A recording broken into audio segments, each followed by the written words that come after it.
ఉన్నాయి కదండి, చాలా ఉన్నాయి కదా. దిగ్గిపోయి మళ్ళీ అమ్ముకుంటారు ఎక్కడ దేవుడు.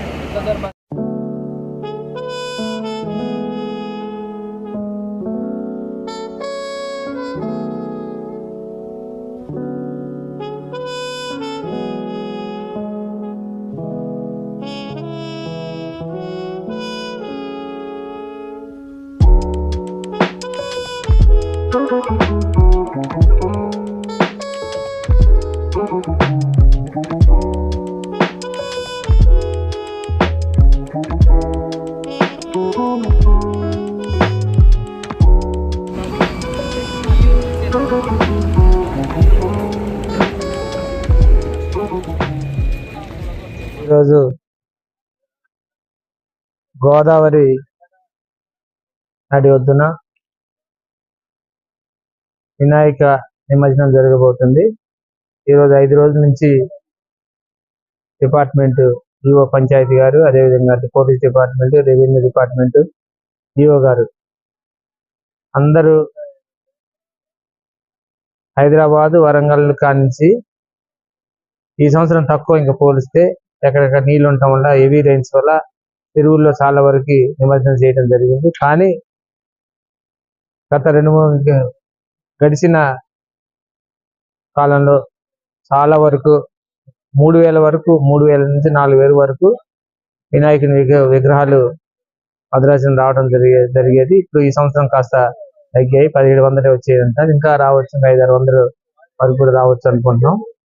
అదేవిధంగా అందరూ ఈరోజు పోలీస్ డిపార్ట్మెంట్ కానీ, రెవెన్యూ డిపార్ట్మెంట్ కానీ, పంచాయతీ కానీ అందరూ కూడా నిమజ్జనం దగ్గర ఉండి ఎటువంటి ప్రమాదం జరగకుండా వచ్చిన విగ్రహాలన్నింటినీ హ్యాండ్ ఓవర్ చేసుకొని కంటికి రెప్పలేక చాలా మంది చాలా ప్రమాదంతో చాలా మంది మరణించడం జరుగుతుంది. వాళ్ళకు కూడా సూచనలు ఇచ్చుకుంటూ సూచనప్రాయంగా అందరూ ఇక్కడ తీసుకొచ్చిన విగ్రహాన్ని మనం రెవెన్యూ వాళ్ళే, పంచాయతీ వాళ్ళే హ్యాండ్ ఓవర్ చేసుకొని దాన్ని పోలీస్ డిపార్ట్మెంట్ ద్వారా వాళ్ళు స్విమ్మర్స్ కానీ లాంచీ ద్వారా తీసుకెళ్లి మన గోదావరి నది ఎక్కడైతే లోతుందో అక్కడ నిమజ్జనం చేయడం జరుగుతుంది.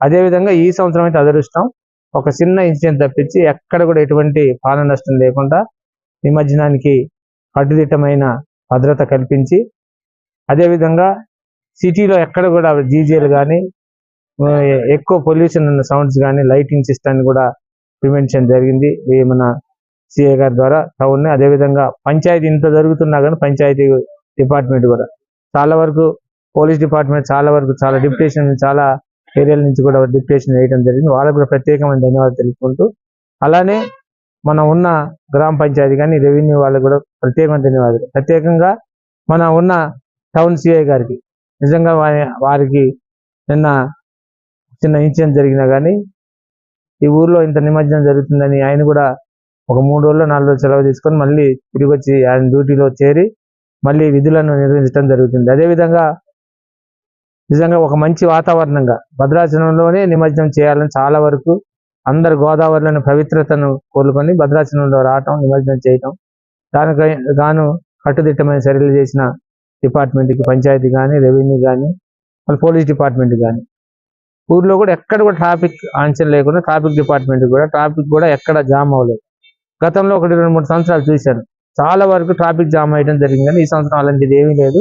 బ్రహ్మాండంగా నిమజ్జనానికి ప్లేస్ కూడా మనం ఇక్కడ చాలా ఒడిదొడుగులు ఉన్న గోదావరి కూడా ఈరోజు రిసీవింగ్ అయ్యే కొద్దీ వాళ్ళ కొద్ది లేట్ అవుతుంది లాంచ్లో ఎక్కించడానికి. ఎందుకంటే మళ్ళీ ర్యాంప్ తయారు చేయకుండా దాంట్లో ఎక్కడం వల్ల కొద్దిగా లేట్ అవుతుంది. ఖచ్చితంగా ఇంకా రేపు ఎల్లుండి కూడా రావచ్చు అనుకుంటున్నాం.